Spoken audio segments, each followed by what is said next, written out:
Today's lecture will be on languages, dialects, and varieties. This is one of my favorite lectures because I trained as a sociolinguist, so I have a background in studying different dialects, in addition to different language varieties. And so this class will be very important because you will understand that there are many different ways of speaking. And just when we talk about a language, that comes with a understanding that there are many different varieties of that language, including dialects. So we'll talk about what a language is, what a dialect is, and how that differentiates. So when we're talking about language variety, we're really talking about the various forms of a language, and they are very much tied to the social factors of that language. So the reason why we have different language varieties is because we have different people in societies that speak them. If everyone spoke the same language in the same way, we wouldn't have these kind of nuances or divisions in between the different language varieties. So languages can vary from the region to region. As you remember from last class, we talked about geography and how sometimes where you live, if there is a geographic barrier, sometimes your languages will differentiate. You'll have a different language, like in the case of Papua New Guinea. Sometimes language varieties differ from social class. People from different social classes talk very differently. If you read a text from earlier versions of in England, you'll notice that they have different dialects, and that is to differentiate between the upper crust and the lower class. So, for example, received pronunciation, the Queen's English or the King's speech, that would be something that's very higher social class versus Cockney accents or other accents that are more marginalized for being from a lower social class. We'll also talk about the differences between high and low versions, but that can also signal social class, or it can also signal maybe it has a history in social class, and nowadays anyone can speak between these different varieties. Language varieties can also differ individually. So, I in this class I don't require you to do a linguistic biography, but in my previous classes I would have my students write about how their language differs from everybody else, and I asked them like, is this a part of who you are? Is your language part of who you are? What are some different words that you use, right? And sometimes students can have different speech styles, or they can talk differently than people in their family, even if they grew up in the same area. It also varies from situation, right? In some languages, especially those with honorific style, sorry, like Japanese or Korean, it could vary depending on who you're talking to or who your interlocutor is. So this really results in the different varieties of language. So let's get to the meat of it. Why are language varieties called dialects rather than languages? When we're talking about, varieties such as African American vernacular English, Spanglish, Pidgin English, right? Why do people refer to them as varieties? Why do people not just say, I speak a different language than you, right? And it really is a difference between, it really results in, it as a result of politics, right? It is solely because they are not recognized as a written language. I think I mentioned last class about how written languages carry with it some sort of power, right? Whereas, oral traditions, people have been speaking different languages for many years, but if it's not written down, or if it's not under a qualified writing system throughout the years, these languages may become quote unquote lost, or they don't have a sort of social power, political power. It could be that these language varieties, the speakers of the given language do not have a state of their own. So, for example, for my master's thesis, I looked at the Hmong population, Hmong, and they have a different language, right? But a lot of people will say, well, I don't, they're kind of a nomadic tribe. They don't really have a state of their own. And so a lot of people won't recognize their variety. Same thing for a lot of Kurdish populations abroad. A lot of people don't recognize their given language variety or given language dialect because they don't have a state. So it's very easy for us to say, okay, you're from X country, you're from China, then you speak Chinese, right? But what if, but that's very political, right? Because there's a lot of people in China that speak a different language, but they don't necessarily have a state government of their own. It could be that they're not used in press or literature or very little. This harks back to what I said about oral languages. There's not a lot of documents written today in Spanglish, right? There's not a lot of documents written today in African American English, with the exception of, for poetry or Geneva Smitherman's novel. So a lot of people might overlook it, right? They'll say, okay, that, I can kind of read this. If I'm reading Toni Morrison, there's aspects of AAVE, but, for the most part, it uses English and, a more standardized English. And so a lot of people don't recognize that, or it's not part of the accepted canon, right? Or because they lack prestige. A lot of people say, oh, I don't like it when this person speaks X, right? Or it makes them sound a certain way, it makes them sound quote unquote uneducated, quote unquote inarticulate, right? So there's what I said earlier at the beginning about how language varieties have this social kind of component. This is what I'm talking about. That when you speak a dialect versus a language, it kind of becomes it's a very loaded term, right? And so this is probably why a lot of people refer to different language varieties as a dialect rather than a full-fledged language themselves. So, how do linguists qualify languages versus dialects?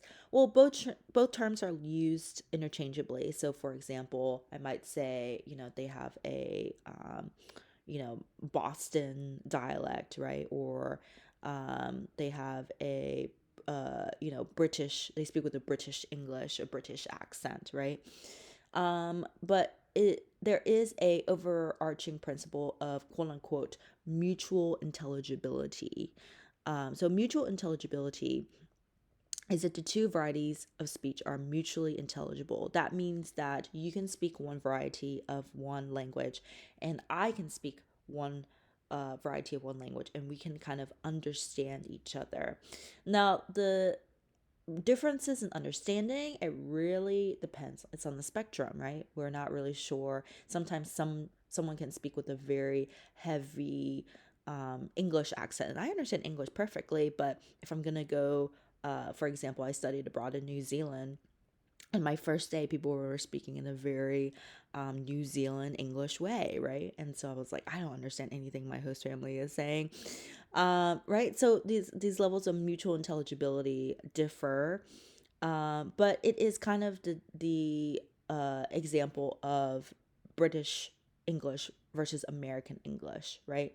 We would say that they are dialects, they are accents, but they're not necessarily different languages, because one speaker speaking American English and another speaker speaking British English can still quote unquote understand each other. So if they are not mutually intelligible, then we would say that they are a language. So this is the difference between English and Spanish. If I'm speaking English and you're speaking Spanish, I would say, like, okay, there's some words I can pick out, but for the most part, it is a different language. So this is the barrier between language and dialect, but just note that this barrier, this line, is very blurred. So like I said, some dialects of English are often not mutually intelligible. So for example, some of you grew up in Baltimore or lived in Baltimore for a long time. I will admit, when I first moved here from the South, I was kind of confused about, what were people saying in the Mid-Atlantic, especially with this Maryland accent. So a couple years ago, they did what's called a geotag or accent tag. on TikTok or, Instagram or something. And they recorded people saying things in their dialect. And this is, of course, very rich for sociolinguists. We love it when people are interested in language, but also when they contribute part of their language, right? A lot of people also say, oh, the United States is sounding more similar and less different. But, these geotags, they really showcase how different parts of the country speak. So if you have a real, the speaker, this video is a person saying Aaron earned an iron earn. So he's saying that phrase, but he says it in a very Baltimore accent, right? A Baltimore dialect. Um, Also, something very typical of Maryland. Some people call it Merland, right? They call like, I need to catch the ferry, I need to catch the furry. There's lots of monophthongization. So, like for example, tide. They'll say tide. Maybe it has that southern influence, right? A lot of people ask whether Maryland is a southern state or a northern state. And I would say it's a mixture of both. It really is a hodgepodge of different dialects. That's what makes this area very rich, especially for sociolinguists. If some of you are from the Eastern Shore, some of you say oil for oil, full for foil, right? Dug for dog, right? So these are different varieties. These are different nuances in the language that makes it unique. So some folks might have difficulty understanding English dialects in Scotland or Ireland. So would it be mutually intelligible? And I really like this accent because, a lot of people also in the media, they say, okay, well, when you come to America, you're supposed to quote unquote speak English. And the reality is there's lots of different Englishes, right? And a lot of people say, well, there's the Queen's English, there's a standard English, right? There's English from England, from the UK. But actually, in the UK, there's lots of different dialects spoken. So there's an example of Geordie. It's a dialect spoken in Newcastle, in Great Britain. So, even within a recognized place with a recognized language, right? The national language of the UK is English. There's still a lot of different dialects today. And I would uh, argue that in the UK, the dialects that you hear are even more distinct, even though you might be geographically closer. So, for example, you can take a train from one place in England to another, and in half an hour, you'll have a different dialect. You'll hear something different. So that's very interesting compared to the U.S., where I think it's a little bit more sprawled out, and you can kind of pick up these things, by different regions, but it's not as drastic as it is in the UK, in my experience. So, just to reiterate, there's no clear cut or watertight difference between language or dialect. And in most cases, the use of one or another depends not on a linguistic basis, so not on like a scientific, there is literally differences in the language, but rather on socio-political factors. And so I'll give you some examples. So the differences of language versus dialect could depend on religious borders. This is an example of Urdu and Hindi. So the speaker, if you're from Pakistani descent, maybe you'll speak Urdu. If you're from India descent, you might speak Hindi. You could speak your native languages, Urdu and Hindi, respectively, and still understand each other. They are mutually intelligible. So why would they call them different languages? Why not call them the same language? Well, the reason for this is sociopolitical. They are symbols of religious differences between Pakistan and India. Borders, right? Like the physical borders, right? So even though we're speaking the same language, me being of Indian descent, me being of a different religion from you, I would say, well, we actually speak different languages. But the reality is, it's not so different. There could also be cultural borders. So, way back when in the early 1990s, or even before that, there was a place called Yugoslavia, and this consisted of a lot of different countries. before the fall of the Soviet Empire.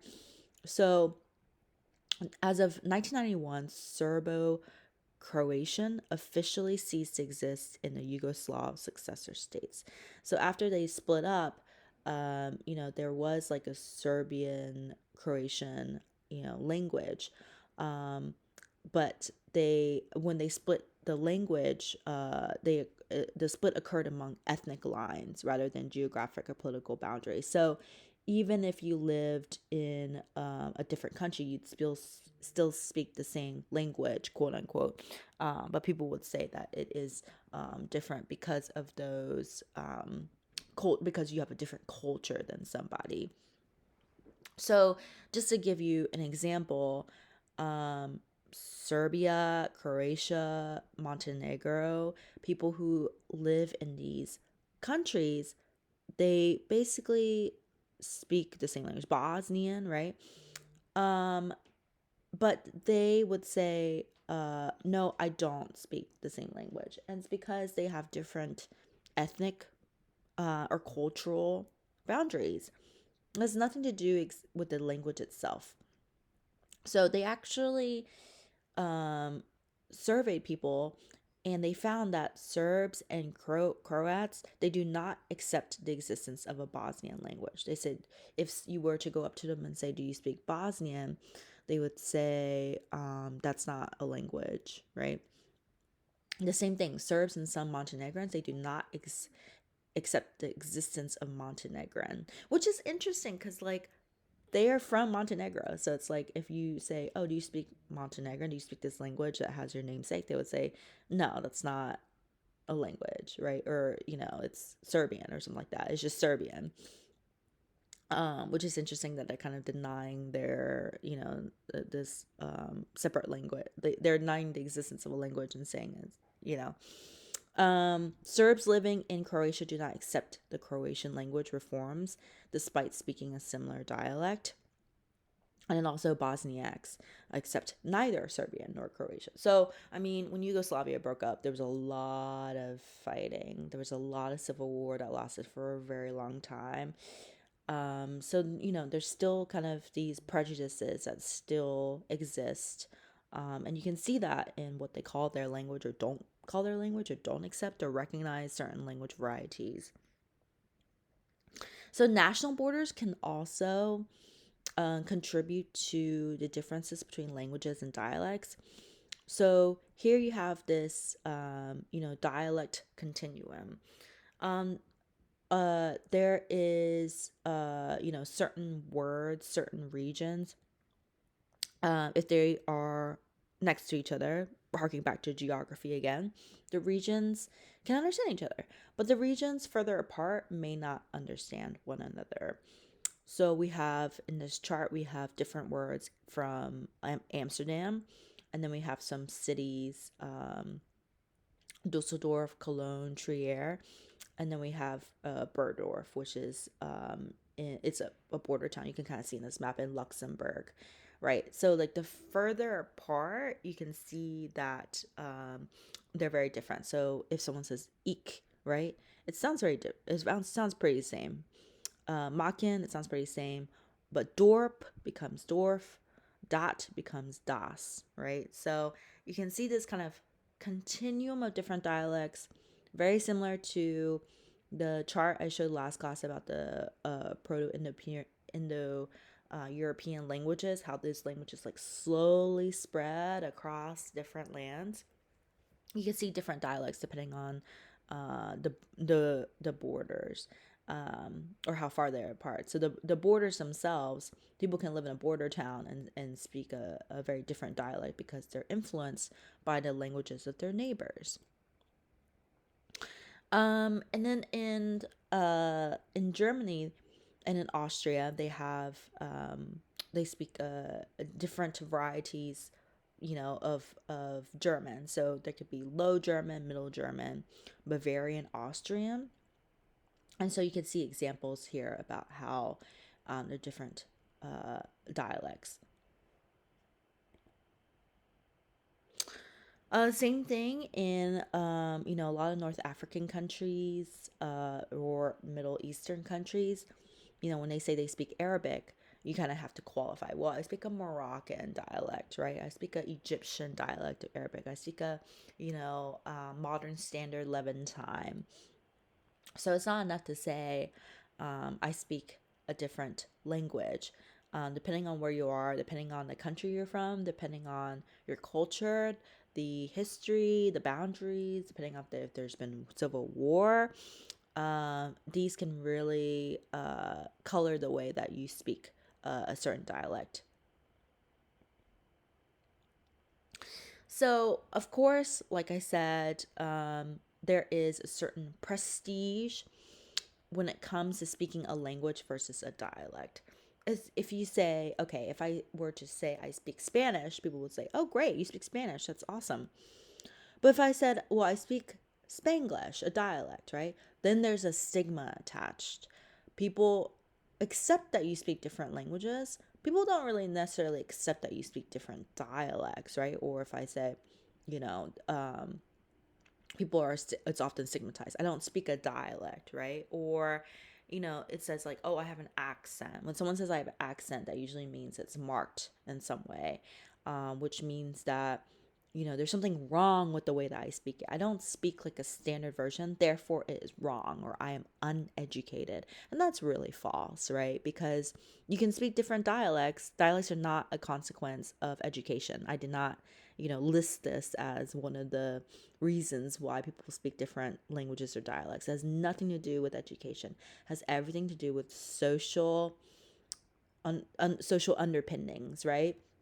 So if you speak a certain language, or if you say I speak a language, it has a higher prestige than if you say I speak a dialect. But in reality, all speakers of a language speak some dialect, regardless of its social status. You all speak with an accent, right? Some of you are saying, well, I lived in Baltimore, but I don't have a Baltimore accent. And the truth is, you do have an accent, right? You do have a dialect. Everyone has a dialect, everyone has an accent. But some are more marked than others, which means some are more stigmatized than others. Some are more standardized than others. So, that's what we call the best dialect of a language. It becomes the standard of a language. So, for sociopolitical reasons, a variety of language that may be elevated as a national language or an official language is called the standard. So the standard is a language variety. Like you all speak a variety of language, but if some of you speak a more standard, which means it has nothing to do with the actual value of the language themselves. It has everything to do with the social political aspects, the social political underpinnings of how this language came about, right? So, to give you some examples again, sorry, that's a duplicate slide. So the standard, so what we call a standard is just a variety of language. The standard has nothing special linguistically. It is just a variety of language that is just lucky. It was lucky enough to rise to become the standard. To give you an example, you know, let's go with received pronunciation, right? Received pronunciation, the Queen's English. This is something that became the standard because the Queen spoke it, right? Or the King spoke it. The person in power spoke it. So if the person in power spoke it, then you have to speak it as well because you want to be close to the person in power, right? You're not going to be speaking a Geordie accent. The same thing today in, for example, capital cities, right? The capital city of China is Beijing. So, of course, the standard of Beijing, the standard of Chinese language is the variety that they speak in Beijing. Whoever is the ruling social class at the time, that is usually the standard. It's very, if you think about in the US context, it's like if I said, okay, Could you imagine someone who's like very wealthy, someone who owns a yacht, someone who, has like a lot of money? And we're talking like old money. We're not talking Bitcoin money. We're talking, like they have had money for centuries. And you think about the ways in which they speak, that is called a standard because the standard carries with it power and prestige. It is a superimposed, socially prestigious variety of a language because it has its power. It functions as the public means of communication. It is subject to extensive normalization, especially in grammar, pronunciation, and spelling. And here's what I really want to focus on is normalization. This standard is so normal that you more normalize, I should say, that you don't even realize it. The way that someone speaks, you if they speak in a quote unquote standard accent, you would say, "Oh, that's normal. It's normal for me to speak in this accent," right? When they talk about language varieties, especially in the US, they say that the most quote unquote standard variety is actually in the Midwest. They say the Midwest accent is the most standard variety. They would not say the Southern accent is a standard variety. So, this became normalized to where people in the Midwest would say, well, I speak with a normal accent. And people in the South would say, I speak with a Southern accent, right? Because this kind of standard has been normalized so much that people accept it as of the prestigious variety. So this standard variety is also what you learn in formal language instruction. And I see this a lot. For example, if you're on Duolingo and you're learning Spanish, some of you might be learning Spanish from Spain. Some of you are probably not learning Spanish from Latin America, right? Um, Maybe you had a Spanish teacher and they're from Colombia, and therefore you learn Colombian Spanish. Uh, it's very similar when you're, learning French, you're learning quote unquote the standard variety from France. Very few of you are learning the variety of French from Senegal or Cameroon, right? So when we talk about dialects can differ by a number of factors. One of them is region. And I kind of already talked about this too, about Southern dialects, about Mid-Atlantic dialects, California dialects, right? You can kind of, if you've been in the United States for a long time, you can kind of tell where someone's from based on their dialect. So the study of dialects is called dialectology. I would consider myself a dialectologist. And so when we say accent, earlier I used kind of accent and dialect interchangeably, but when someone says they have an accent, this is the perceived pronunciation of the vocabulary, right? If someone talks in a Baltimore way and you're from Baltimore and it's very normalized, then you wouldn't say you have an accent. But if you were to go to New England, people would say, oh, yeah, you have a really Mid Atlantic accent. You have a really Baltimore accent. It's something that's perceived, right? But the reality, like I told you, is that every speaker has an accent, every speaker has a dialect. And so here's some American dialects. Appalachian, where I'm from, right? This is an example of a dialect that has a lower social prestige. Linguistically, it doesn't mean anything. Linguistically, it's the same as a standard. There's no, dialect or accent that is linguistically more superior than others, but socially it carries different connotations. So, do regional dialects really matter? I mean, dialectologists, like, is it just for fun? Do you study dialects for fun? And for me, I say yes, but they can also be very helpful. So, I'm going to give you an example of a forensic linguistics case, okay? So, back in the day, for like 20 years, there was this guy named a Unabomber, okay? And he was named a Unabomber because he would mail a bunch of bombs to a bunch of places, right? And The police didn't know who he was. Like, he didn't leave any trail, he didn't leave any clues. Facebook did not exist then, so he wasn't on Facebook being like, I sent this bomb. But the Unabomber did send a manifesto because, of course, if you're gonna be a Unabomber, you have to have like a reason why you're bombing all these places. So he sent the FBI a 35,000 word manifesto, which, he probably just typed up right on his typewriter or whatever at the time. And he said, okay, listen, I want you, the FBI, the government, to publish this manifesto. And if you do that, then I'll stop mailing these bombs. I'll stop building these bombs. It's really intense time. People like stopped opening their mail and stuff. So, they were like, okay, we don't know who this Unabomber is. We don't know what he looks like. We don't know where he's from. But he sent this manifesto, right?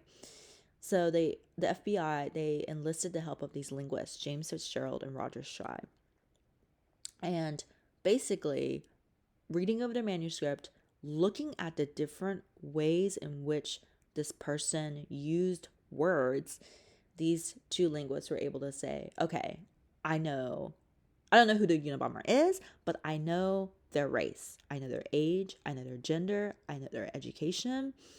I know their geographic location, right? Because earlier we talked about, how different dialects depending on your region. But it could also have, where you're from really shapes the languages that you use. So in this case with the Unabomber, they were able to kind of paint a portrait. You know how you go to like the police station, they kind of draw a drawing in like, in chalk or whatever about what you look like. They're kind of doing this, but linguistically.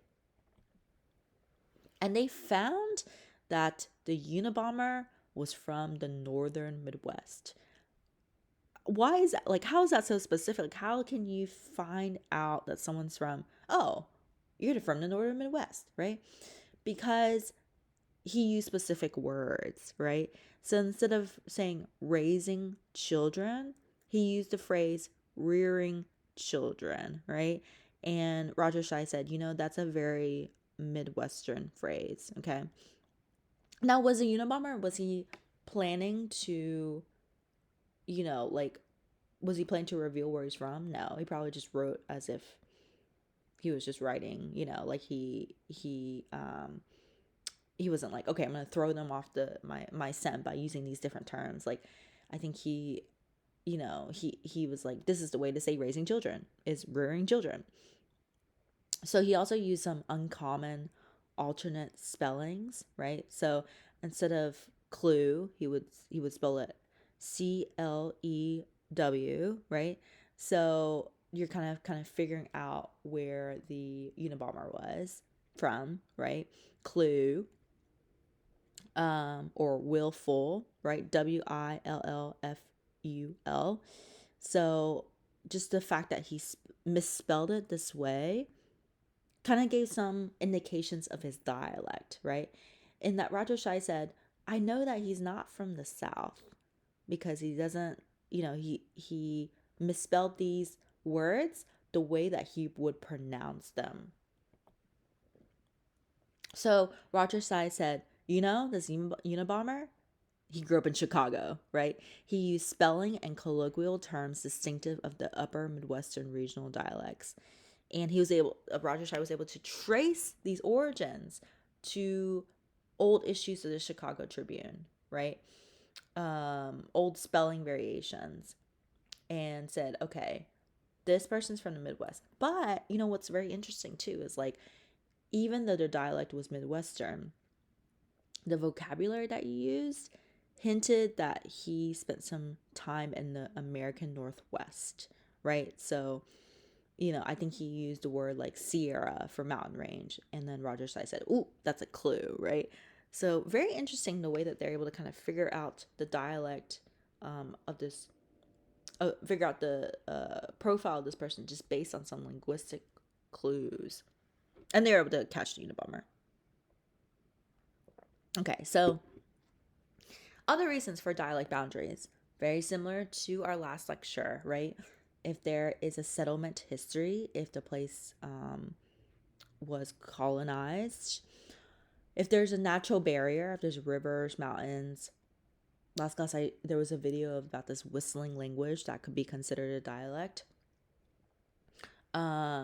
Migration patterns, ideologies, and just to give you an example, sign language. Sign language also has a dialect. There is a Black sign language, Black American sign language, right? That differs from standard American sign language.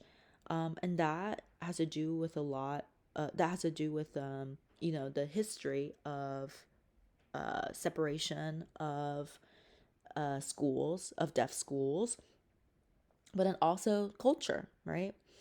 Um, so this really contributes to isolation and contact. If you are isolated from a different language, you're going to develop a different dialect.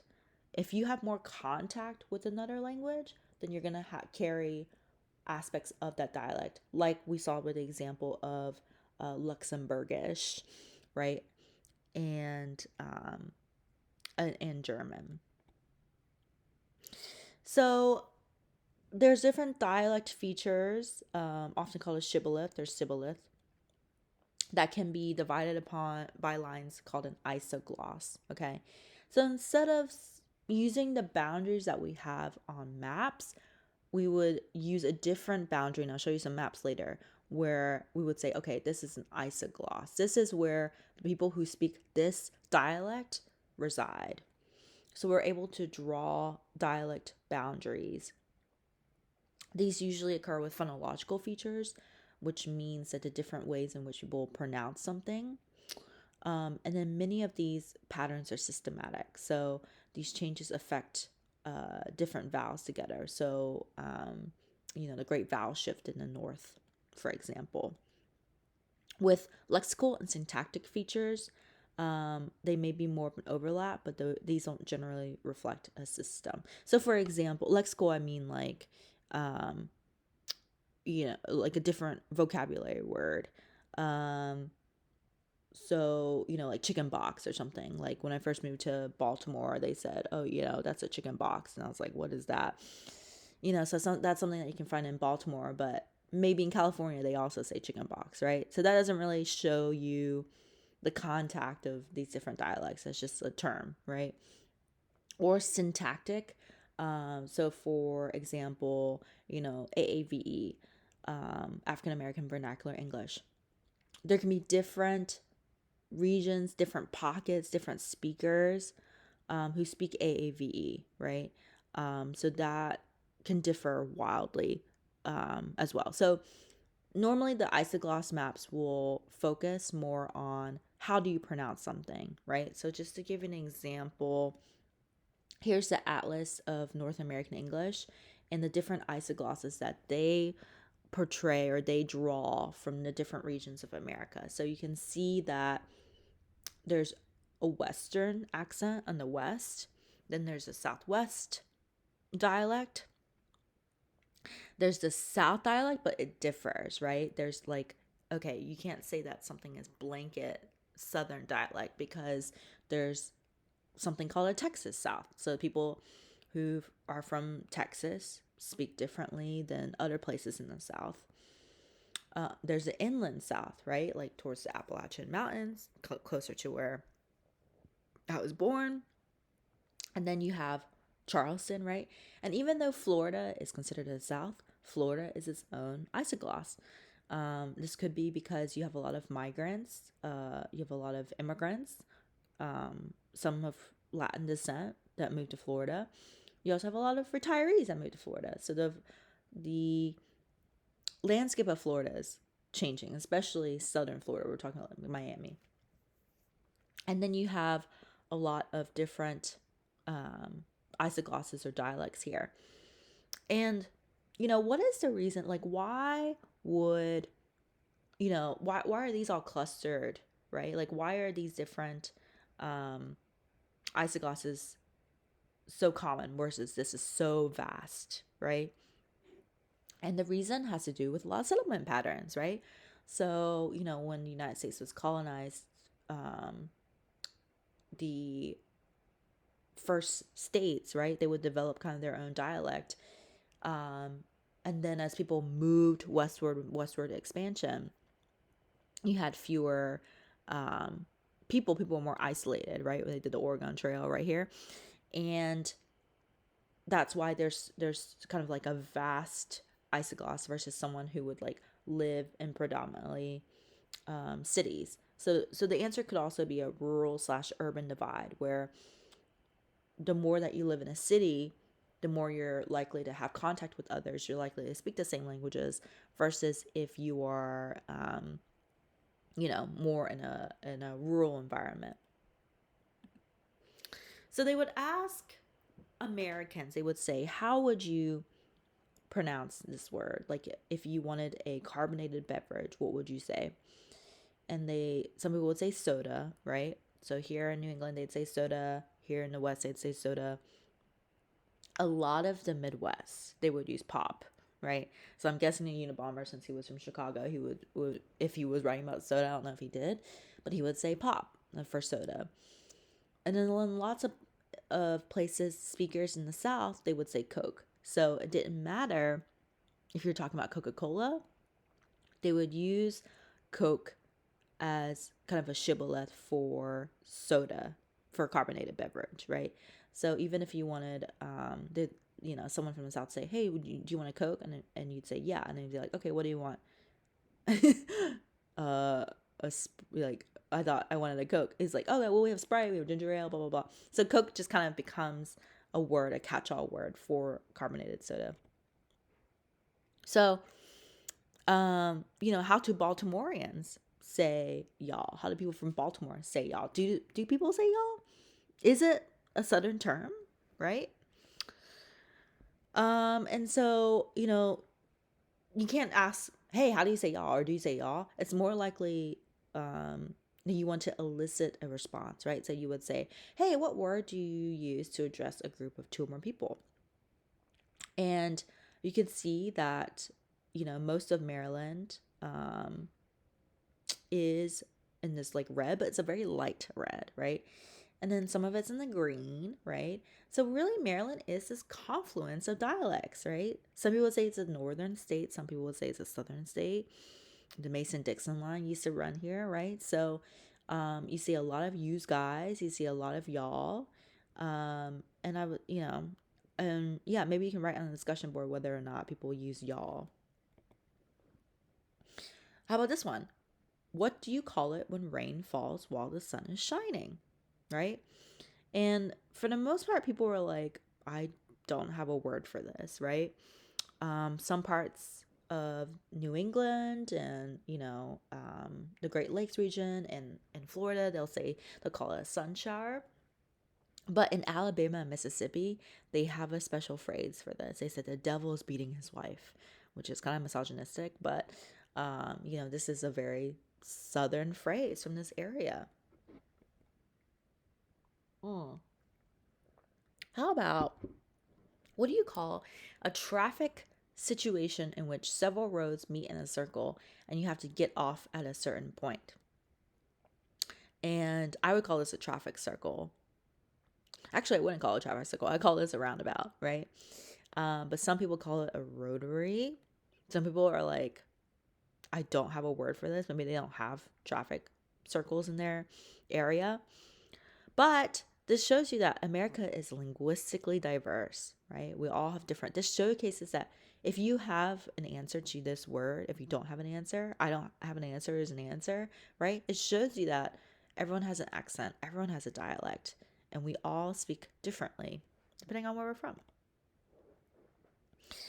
There's also different aspects of dialects called sociolects, and sociolects are related to the various social groups or classes. So this isn't you could be from a region, like we'll say New York, right? So both Donald Trump, former President Trump, and Bernie Sanders are from New York City. But how come they speak different dialects, right? So just because you're from a region doesn't necessarily mean that you will speak that language.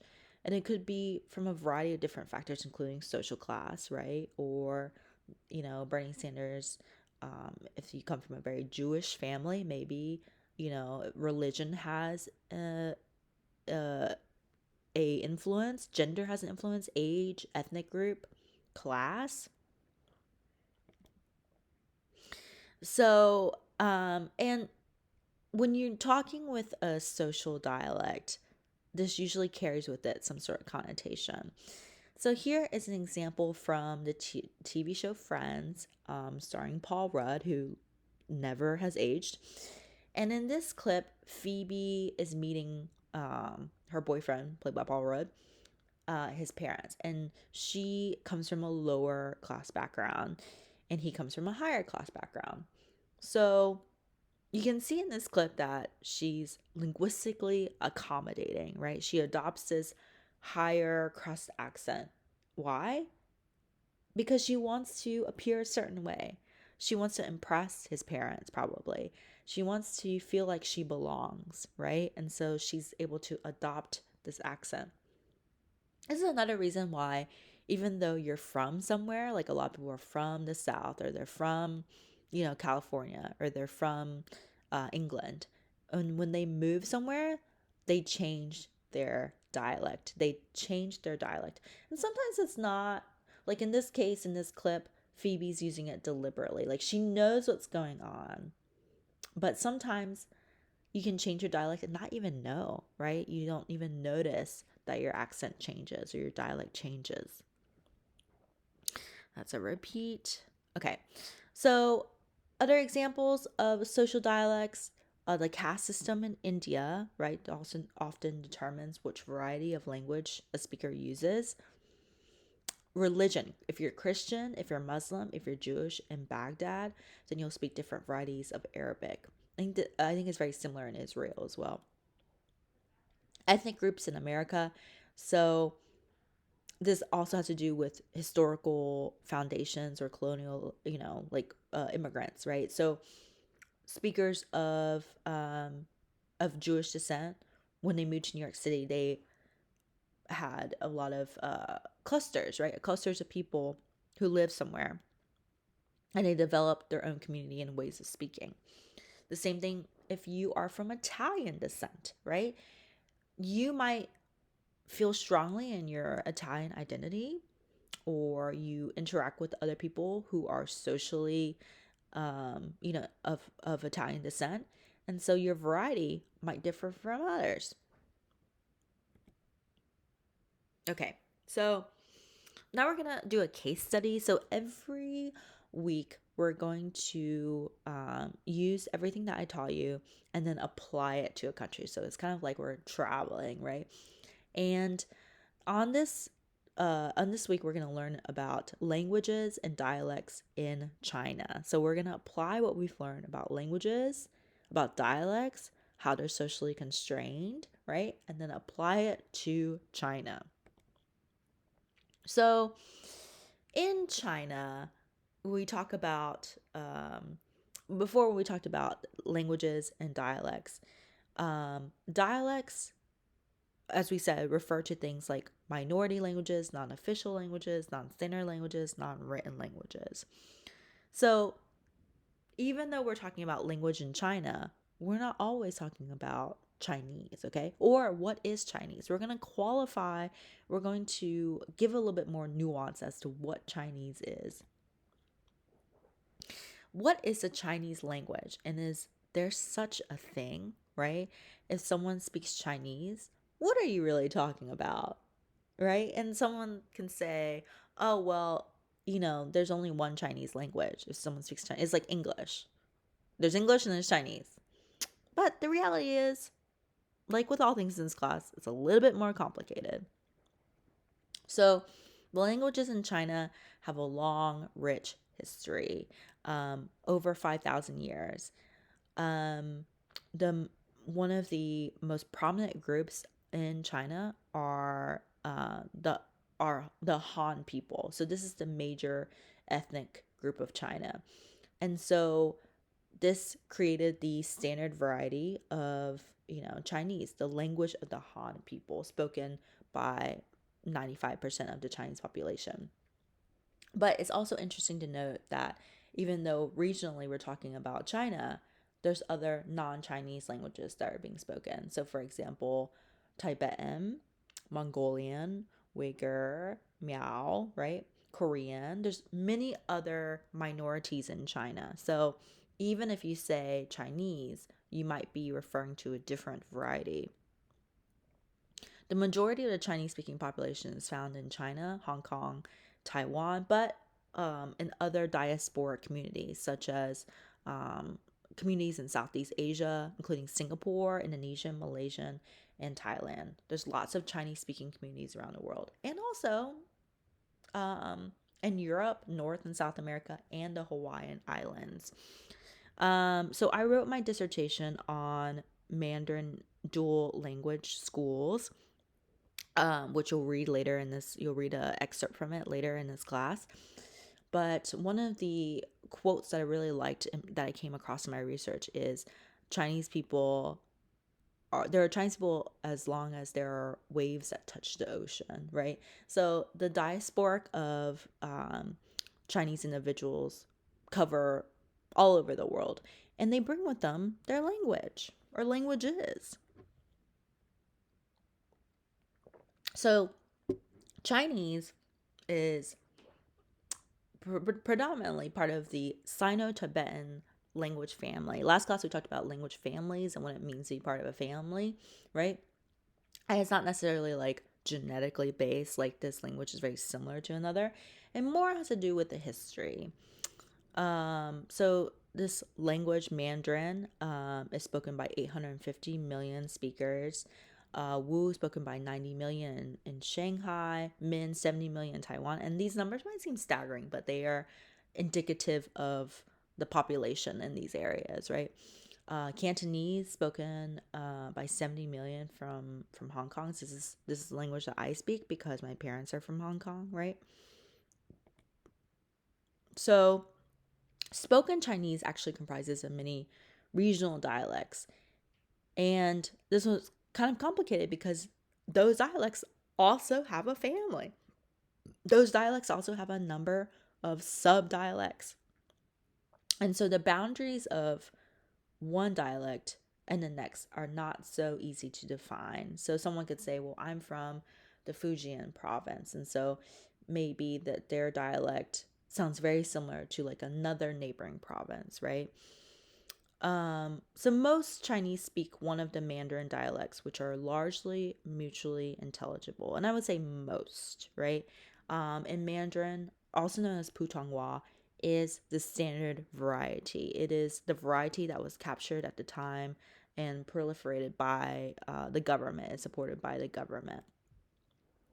So when we talk about problem, it's not really a problem per se as far as like a complexity, right, of the terminology. So they'd use the term when the Chinese don't refer to it really as a dialect, they refer to it as a fangyan, right? And sometimes it's translated as dialect, but there's a noticeable difference between dialect, the way that dialect is referred to in English, versus fangyan in Chinese. So the difference is, like I told you with the dialect, that there's a linguistic proximity or a mutual intelligibility between dialect and languages, right? Like I said with American English and British English. But the Fanyang, it's a little bit different. It says, from the same region, it shares a common standard language and writing system and are descendants of a common parent language and history. So this is relevant because for the most part, there are some dialects of Chinese that are not mutually intelligible. So, for example, just Mandarin and Cantonese are two different languages linguistically, right? A person speaking Mandarin really can't understand a person speaking Cantonese, right? Unless they're bilingual, right? But for example, my family speaks Cantonese. I don't understand a lot of Mandarin. I do a little bit because I studied abroad there, but it was like a different language. It's like I had to learn Spanish, right? But the Chinese, they think of it differently. They don't think of it as two different languages. They don't think of it, um, you know, as even though it is two different languages, right?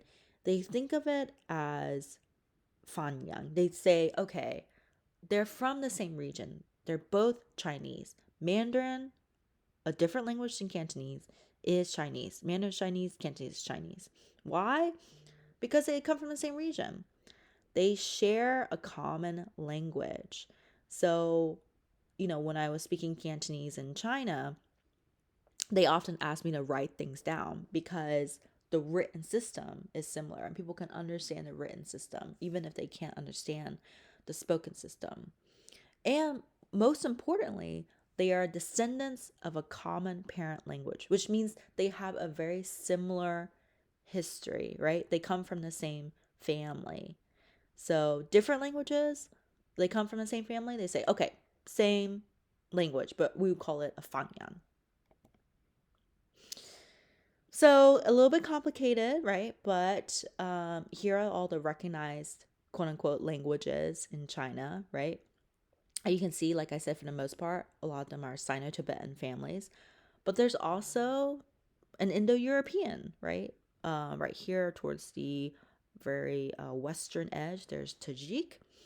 There is up into the north, we have Altai with Mongolian, right? With some Korean, there's some Koreans kind of in the border that speak Korean, a different language.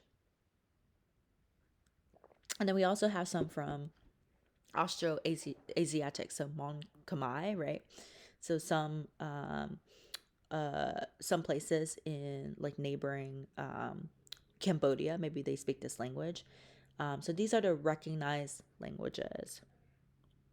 And you can see that for all of these different languages, right? You can see how they are different. So Guangdong speaks a different, language, or there's a different language in Guangdong, right?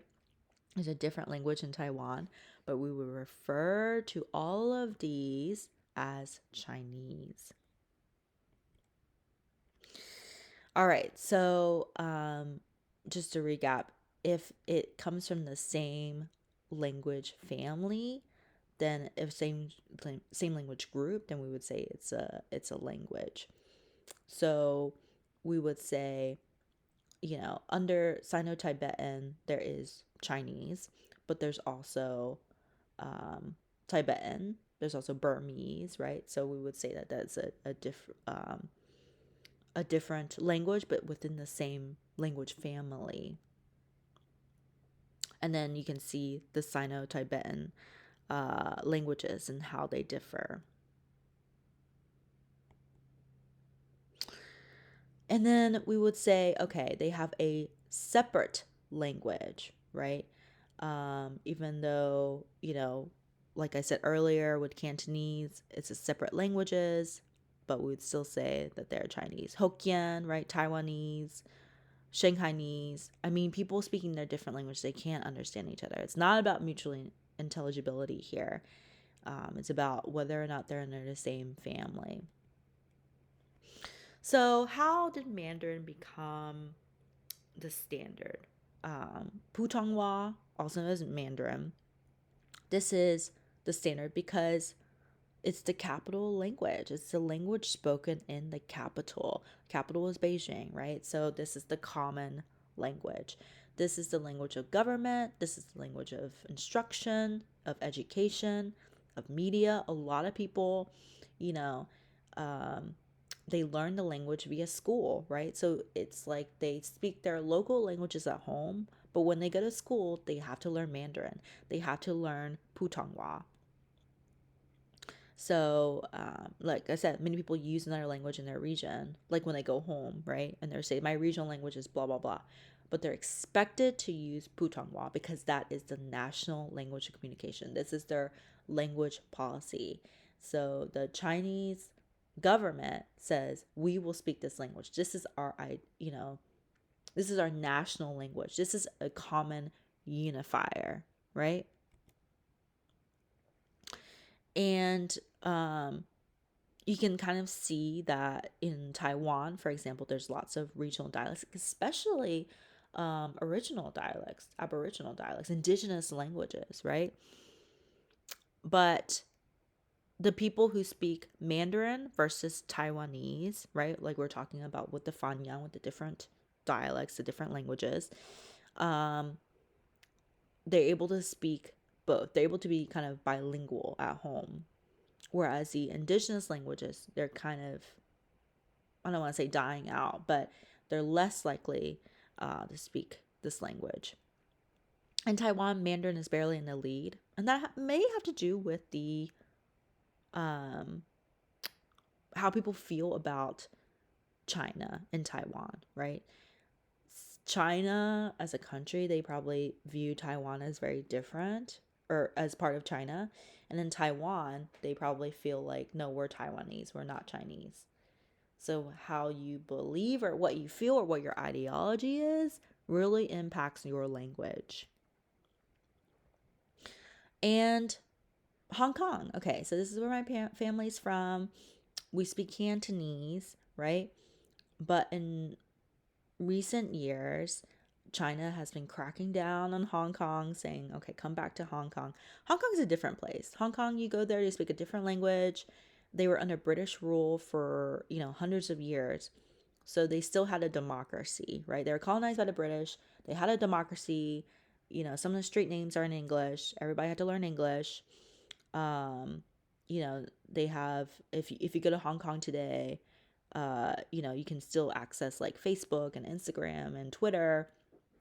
But if you go to mainland China, you can't go on Facebook. You can't go on Twitter, right? That's blocked, right?